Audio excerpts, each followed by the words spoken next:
bagaimana kita harus hidup sebagai warga kerajaan sorga. Jadi gaya hidup warga kerajaan sorga. Biar kita pakai dalam hidup kita, nama Tuhan dipermuliakan. Dan dunia melihat bahwasanya kita sudah berubah dan kita berbuah lebat di hadapan Tuhan. Nah, semua anak-anak Tuhan yang sudah lahir baru dipenuhkan dengan Roh Kudus adalah warga kerajaan sorga. Memang untuk menjadi warga kerajaan sorga, satu-satunya jalan ialah harus lahir baru dan memiliki Yesus dalam kita. Firman Tuhan berkata dalam 1 Yohanes 5:12, barang siapa memiliki Yesus dalam hatinya, dia memiliki hidup. Barang siapa tidak memiliki Tuhan Yesus dalam hatinya, ia tidak memiliki hidup. Jadi untuk masuk menjadi warga kerajaan sorga adalah dengan lahir baru. Tidak cukup dengan menjadi anggota satu gereja atau mengikuti peraturan-peraturan agama Kristen. Tidak cukup. Sebab Tuhan Yesus datang tidak membawa peraturan-peraturan agama, tapi dia membawa kehidupan. Karena dahulu kita semua mati di hadapan Allah karena dosa kita. Roh kita menjadi mati dan tidak bisa bersekutu dengan Tuhan. Jangankan masuk kerajaan sorga, bersekutu saja tidak dapat. Oleh sebab itu Tuhan Yesus berkata, kamu harus lahir baru. Yohanes 3 ayat 3-7. Yesus menjawab katanya, aku berkata kepadamu, sesungguhnya jika seorang tidak dilahirkan kembali, ia tidak dapat melihat kerajaan Allah. Kata Nikodemus kepadanya, bagaimana mungkin seorang dilahirkan kalau ia sudah tua? Dapatkah ia masuk kembali ke dalam rahim ibunya dan dilahirkan kembali?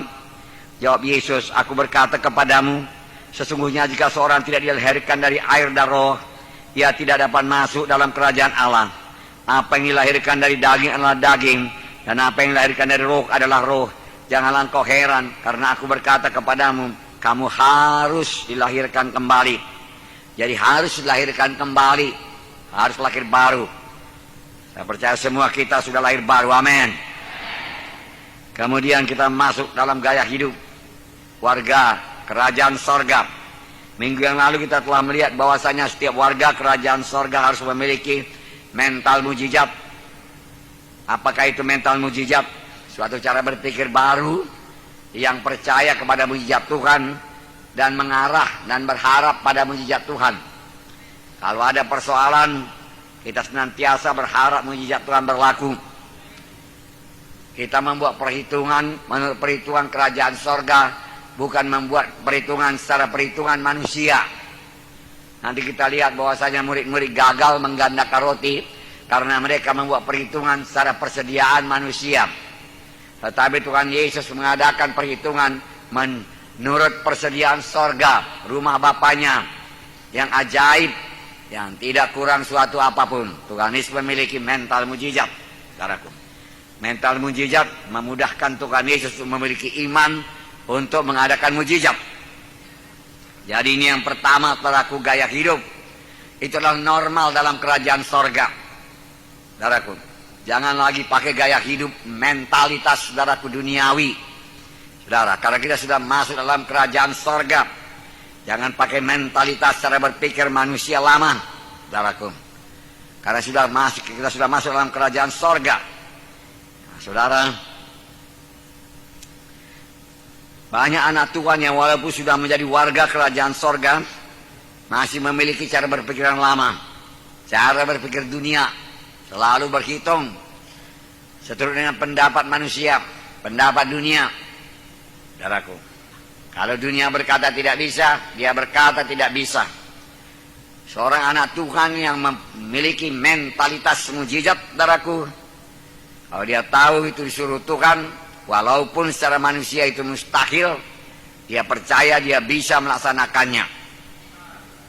Dia bisa mengadakannya, saudaraku, mengadakannya. Itu sebabnya minggu yang lalu kita lihat bahwasanya mentalitas atau cara berpikir kita harus berubah. Ya.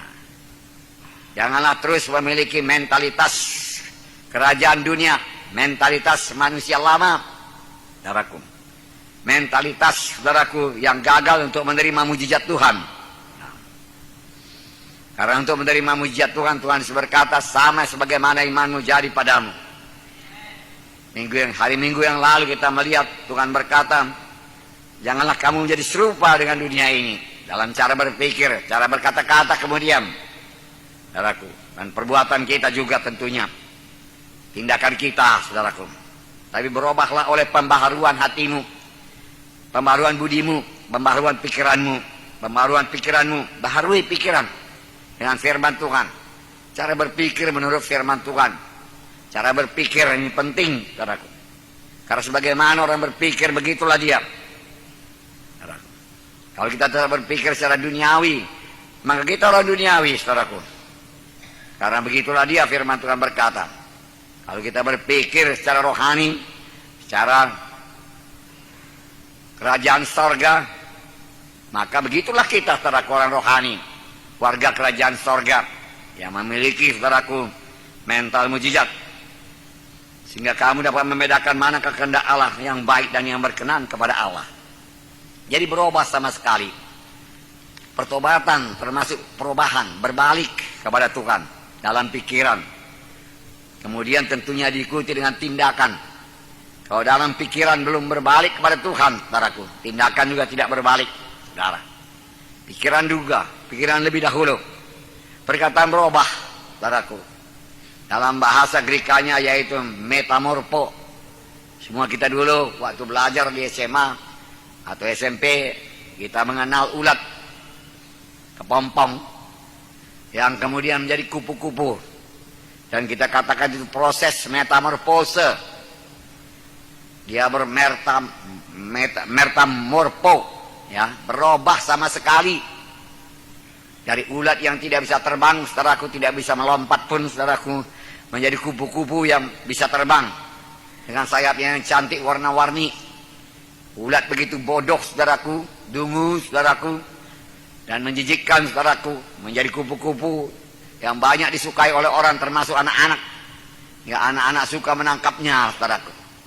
Dan beberapa orang sudah dewasa juga, saudaraku, menjadi penggemar kupu-kupu. Karena memang menjadi sangat berubah. Tapi tidak ada penggemar ulat, saudaraku. Tidak ada, saudaraku. Karena sudah berubah, saudaraku. Nah, jadi masuknya satu perubahan yang luar biasa. Seperti seekor ulat menjadi kupu-kupu. Berarti berubah sama sekali. Terjadi revolusi dalam pikiran kita, sehingga pikiran kita berubah sama sekali. Dari cara berpikir yang kalah, yang selalu berkata tidak mungkin, menjadi cara berpikir yang menang sebagai seorang pemenang, saudara. Cara berpikir, saudaraku, sebagai anak raja segala raja. Dan memang kita adalah anak raja segala raja. Mulai berpikir sebagai anak raja segala raja. Mulailah berpikir sebagai warga kerajaan sorga, di mana dalam kerajaan sorga tidak ada kekurangan, saudaraku. Sebagai warga kerajaan sorga juga, saudaraku, tidak ada yang miskin, saudaraku yang kasih nama Yesus. Ada sesuatu yang salah, saudaraku, kalau kita belum diberkati Tuhan, saudaraku, dalam hidup kita. Tuhan tidak pernah gagal, saudaraku, mencurahkan berkatnya. Tidak pernah, saudara. Tapi terlebih-lebih mengenai, saudaraku, berkat materi, saudaraku. Saudaraku, saya jarang sekali atau hampir tidak pernah berdoa buat berkat materi. Hampir nggak pernah, saudaraku. Walau ada pembangunan gereja, saya percaya aja kepada Tuhan. Bertambah perlu banyak biaya, bertambah banyak saya tabur, saudaraku. Saya percaya hukum kerajaan sorga, menabur dan menuai. Lalu kalau taburannya banyak, tuainya pun banyak, dan gereja berdiri di mana-mana, saudaraku, tanpa berhutang. Karena firman Tuhan berkata, jangan kamu meminjam, tapi memberi pinjaman kepada banyak bangsa. Amin. Itulah dia anak-anak Tuhan, miliki mental yang seperti itu. Miliki dulu mental mujizat, saudaraku. Haleluya. Nah, saudaraku yang kasih dalam nama Yesus, ketika Tuhan Yesus minta murid-muridnya memberi makan 5.000 orang, Filipus berkata, nggak bisa Tuhan, Kadang roti seharga 200 dinar pun tidak cukup bagi mereka. Murid-murid yang lain pun berkata begitu. Semua berkata tidak mungkin. Bagaimana mungkin di padang belantara ini toko roti pun tidak ada. Kalau sekiranya ada toko roti, bagaimana dia bisa memasak roti 5.000 buah roti? Berapa toko roti yang diperlukan? Ya, tidak cukup pun rotinya untuk alat peralatannya untuk membakar 5.000 roti. Jadi itu kan nggak mungkin lah, nggak bisa lah, nggak bisa. Itulah cara berpikir manusiawi. Perhitungannya menurut persediaan manusia. Saudaraku, sangat terbatas, saudaraku, sangat terbatas. Memanglah menurut pikiran manusia, saudaraku. Tidak mungkin memberi makan 5.000 orang di padang belantara sana, padang gurun. Toko pun tidak ada, air pun tidak ada, saudaraku. Supermarket pun tidak ada untuk membeli tepung. Walaupun sekiranya murid-murid mau masak roti sendiri. Nah, tidak ada, semua tidak ada. Jadi, mereka berkata, nggak mungkin Tuhan. Suruh aja mereka pulang. Kata pula murid yang lain lagi berkata, ya memang ada di sini roti. Tapi cuma 5 roti dan 2 ikan. Bagaimana 5 roti yang dibawa anak-anak? Bisa memberi makan 5.000 orang. Dan 2 ikan memberi makan 5.000 orang. Tidak bisa Tuhan, tidak bisa. Lupakanlah itu, suruh mereka pulang. Tapi Yesus memiliki mental mujizat.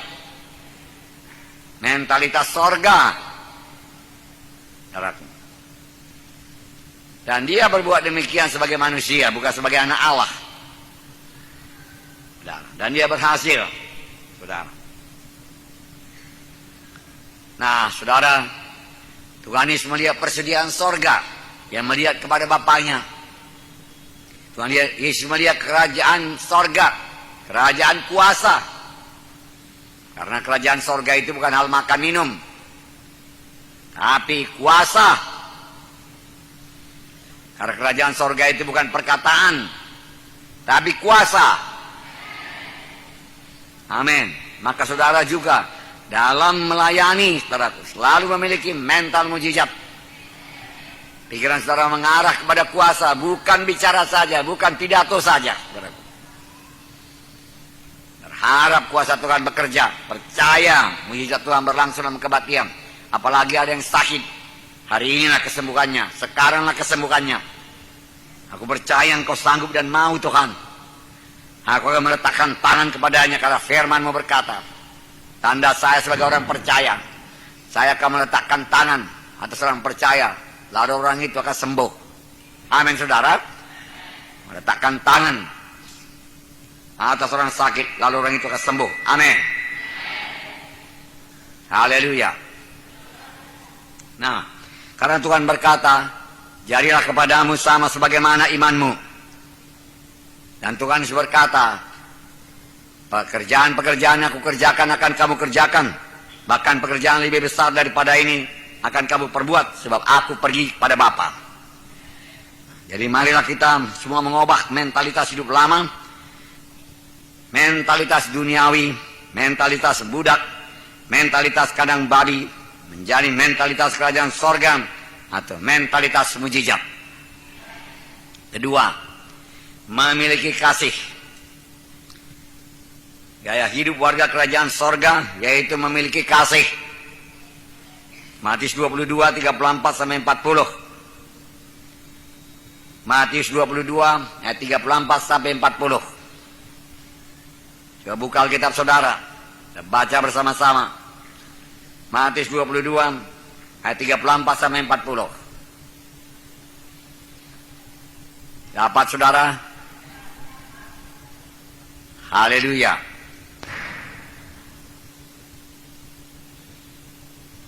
Haleluya.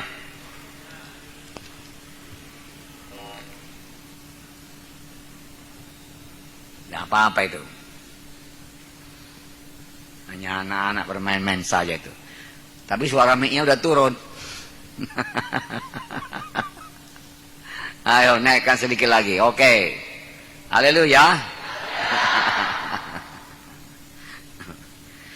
Matius 22, 34-40. 1, 2, 3. Ketika orang-orang Farisi mendengar bahwa Yesus pulang, berkumpullah mereka. Guru, hukum manakah yang terutama dalam hukum Taurat?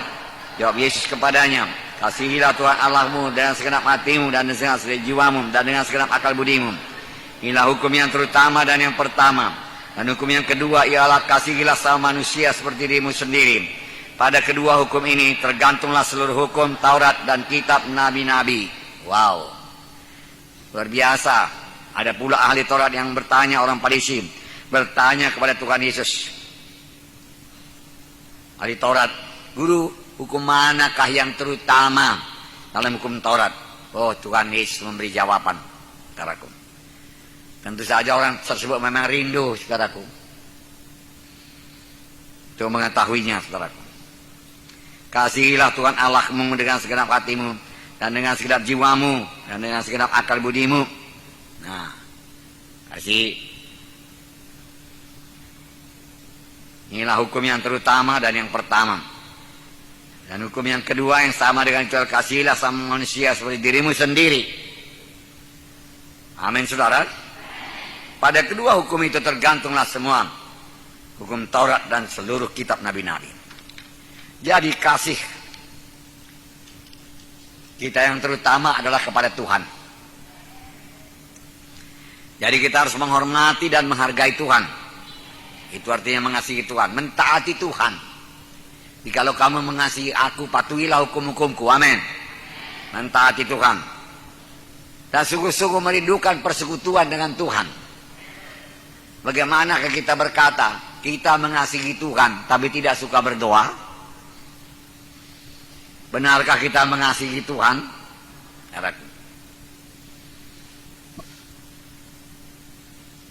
Aneh sekali kalau saudara mengasihi pacar saudara, tapi saudara tidak mau bertemu. Pacar saudara kan heran, apakah betul dia mengasihi aku? Jadi kalau betul mengasihi Tuhan dengan segenap hati, jiwa, dan roh, saudara, itulah yang terutama sasaran kasih kita. Karena kasih kita jangan pula kasih kepada orang lain, kepada diri sendiri. Memikirkan diri sendiri, mementingkan diri sendiri. Saudara, kasih itu harus kepada Tuhan, saudara. Terutama kepada Tuhan. Dan suka bersekutu dengan Tuhan. Selama kita di dunia ini, rindu kepada Tuhan.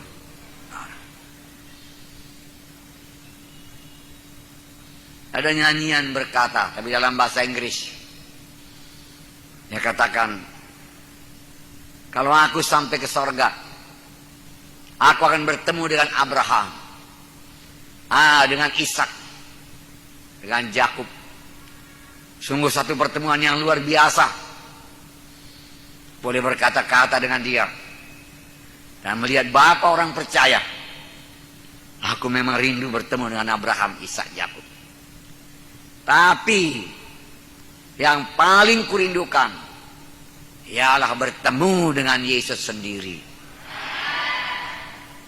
Nyanyian berkata lagi, kalau aku sampai ke sorga, aku bertemu dengan Musa, Elia, Elisa, orang-orang beriman luar biasa, dipakai Tuhan luar biasa. Sungguh menggemarkan, sungguh menggembirakan. Tetapi yang paling penting, aku perlu bertemu dengan Yesus. Yesus yang terutama. Sorga tidak berguna bagi kita kalau tidak ada Yesus di sana. Jalan emas, saudaraku, tidak akan bisa memikat hati kita barang satu hari pun, saudaraku. Karena itu akan membosankan tanpa Yesus. Tetapi dengan Yesus di sana, dengan mahkotanya, saudaraku, lemah lembut sebagai anak domba Allah, mengasihi saudara, segalanya menjadi hidup.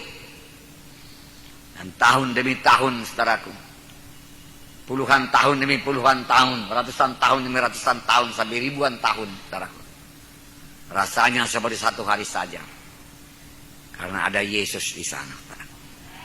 Tuhan Yesus yang terindah. Nah, kalau Tuhan Yesus yang terindah, mengapa dia tidak rindah mulai sekarang? Berapa lama lagi saudara ke sorga? Adakah 50 tahun lagi? 50 tahun waktu yang singkat. Saya masih ingat, saudaraku, apa yang terjadi setengah abad yang lalu. Di mana saya setengah abad yang lalu. Singkat saja. Telah berlalu setengah abad. Saudara, kasih Yesus yang terutama. Yang kedua yaitu juga kasih kepada Yesus berarti kesetiaan kepada Tuhan. Terikat secara pribadi dengan Tuhan. Terikat. Setia kepada Tuhan. Dan tidak akan mengkhianati orang yang kita kasihi. Bagaimana mungkin kita mengkhianati orang yang kita kasihi? Yang betul-betul kita kasihi. Tuhan yang kita kasihi. Bagaimana mungkin kita menyembah ilah yang lain? Bagaimana mungkin kita ikut dalam acara-acara kegelapan? Yang sangat najis kepada Yesus, saudaraku. Jijik kepada Tuhan Yesus. Bagaimana mungkin ikut di sana lagi? Nanti kita lihat bahwasanya sebagai anak-anak Tuhan kita perlu hidup kudus. Dan sama sekali tidak ada persatuan gelap dengan terang. Terang dengan gelap. Kita sudah pindah, saudaraku, dari kerajaan gelap kepada kerajaan terang. Kita berada dalam kerajaan terang. Apa hubungannya dengan kerajaan gelap? Nah, masih menyembah-nyembah berhala lagi di sana, saudaraku. Tidak ada lagi, saudara. Nah, saudara, yang kedua, sebagai anak-anak kerajaan sorga, warga kerajaan sorga, gaya hidup warga kerajaan sorga, kita dituntut untuk mengasihi semua orang. Karena hukum yang pertama mengasihi Tuhan, hukum yang kedua yaitu mengasihi sama manusia seperti diri sendiri. Galatia 6:10. Karena itu selama masih ada kesempatan bagi kita, marilah kita berbuat baik kepada semua orang, terutama kepada kawan-kawan kita seiman. Selalu mau berbuat baik. Pikirkan untuk berbuat baik. Beri waktu untuk berbuat baik. Berkorban untuk berbuat baik.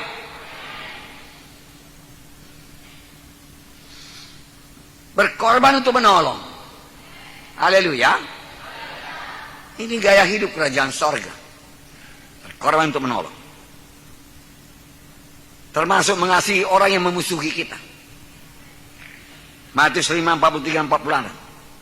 Kamu sudah mendengar firman, kasihilah sama manusia dan bencilah musuhmu. Ini perjanjian lama. Tetapi aku berkata kepadamu, Tuhan Yesus berkata, kasihilah musuhmu. Berdoalah bagi mereka yang menganiaya kamu. Jadi musuh pun harus dikasihi. Haleluya. Inilah kasih terhadap sama manusia. Karena dengan demikian kamu menjadi anak-anak Bapamu yang di sorga. Anak-anak warga kerajaan sorga. Yang menerbitkan matahari bagi orang yang jahat dan orang baik. Dan menurunkan hujan bagi orang yang benar dan orang yang tidak benar. Apabila kamu mengasihi orang yang mengasihi kamu, apakah upahmu? Bukankah pemungut cukai juga berbuat demikian? Tapi satu perkara, dalam mengasihi sama manusia, mengasihi semua orang, kita harus menjaga dan tidak boleh kompromi mengenai kekudusan kita sebagai anak-anak Tuhan. Kemudian kita sebagai anak-anak Tuhan. Dan kita tetap berpegang kepada standar hidup sebagai anak-anak Tuhan. Dan pula aku mengasihi famili-familiku di kampung. Karena dia belum selamat. Maka supaya aku dapat bersaksi kepadanya. Biarlah aku ikuti dulu upacara adatnya. Ya ada itu saudaraku. Itu sudah kompromi. Itu tertipu. Saudaraku. Tuhan harus nomor satu. Amin. Dalam mengasihi sama manusia kita harus mengampuni orang yang bersalah kepada kita. Dalam doa Bapa kami yang diajarkan Tuhan kita mengatakan, dan ampunilah akan kesalahan kami seperti kami juga mengampuni orang yang bersalah kepada kami. Jadi apabila kita tidak mengampuni orang yang bersalah kepada kita, maka dosa kita juga tidak akan diampuni Tuhan, sehingga kita lucut daripada keselamatan.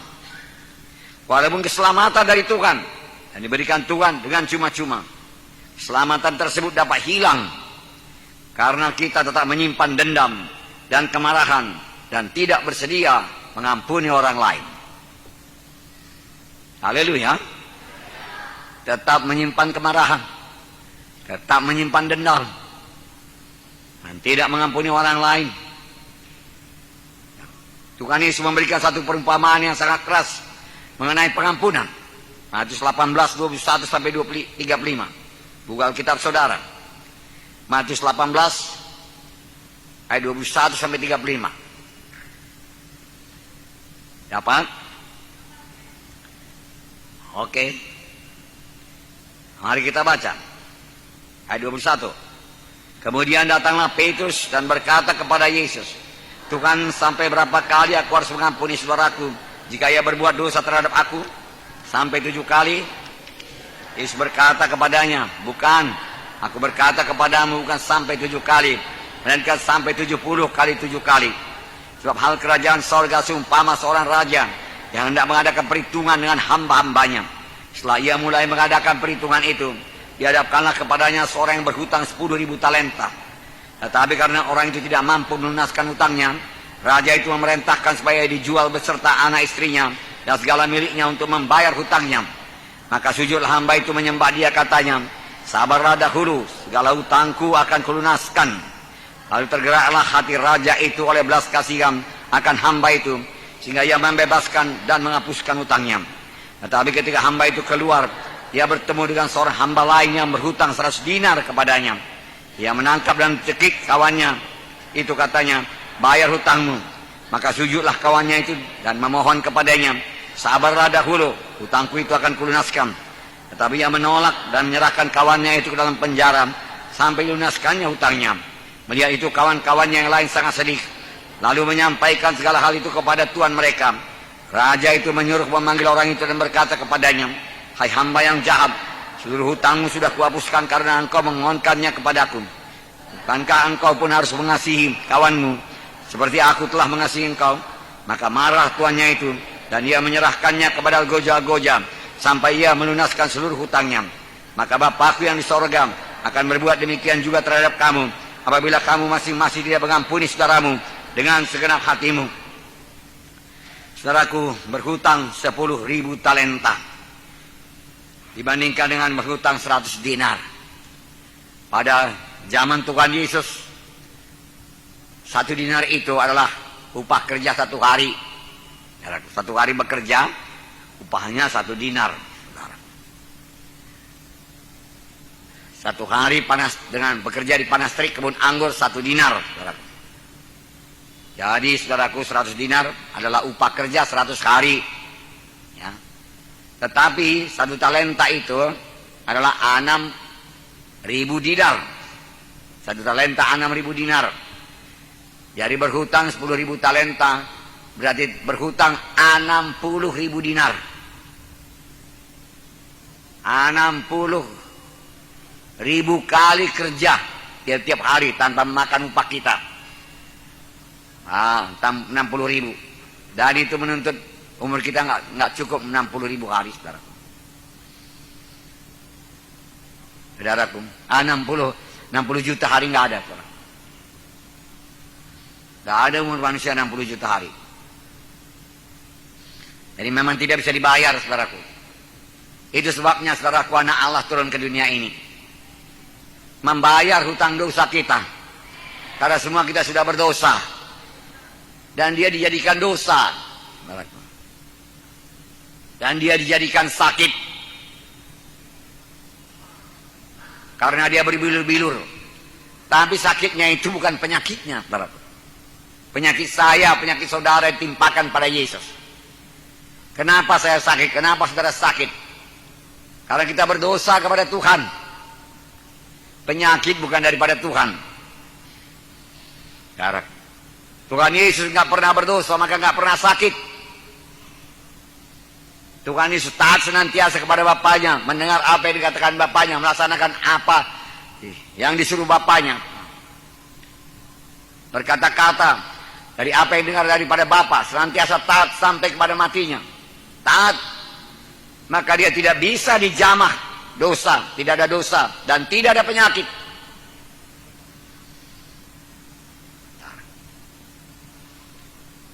Penyakit datang padaku sebagai akibat dari dosa. Kelemahan datang sebagai akibat dari dosa. Itu sebabnya Tuhan mengangkat dosa sekaligus mengangkat penyakit kita. Darahnya menyucikan dosa kita, saudaraku. Bilurnya menyembuhkan kita. Jadi dia mati bukan karena penyakitnya, saudara, bukan. Saudara, dia mati bukan karena dicambuki, saudaraku. Dia mati bukan karena tangannya dipaku. Dia mati karena dosa kita ditimpakan kepadanya. Karena upah dosa itu maut.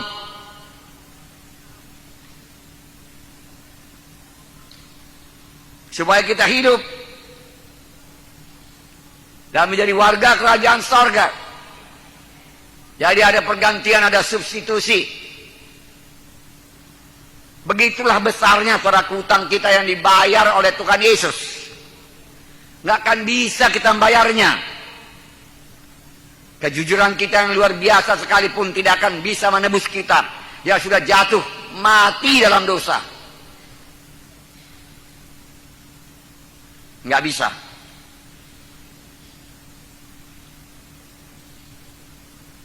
Tapi Yesus mengambil tempat kita sebagai orang berdosa. Dia dijadikan dosa. Dia tidak ada dosa. Karena seluruh dosa manusia ditimpakan kepadanya. Itu sebabnya saudaraku, saudara, dia berkeringat darah di Getsemani, melihat semua kenajisan manusia ini.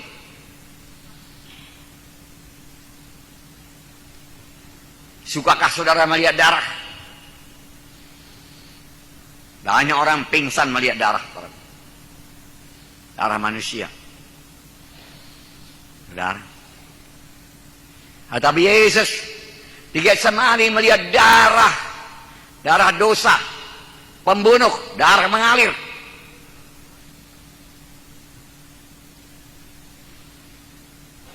Di Getsemani dia melihat semua saudaraku, pengguguran kandungan saudaraku, bayi-bayi dibunuh. Dia gemetar. Dia melihat kejahatan yang luar biasa. Dia melihat penipuan yang luar biasa dari cara berpikir yang menjijikkan.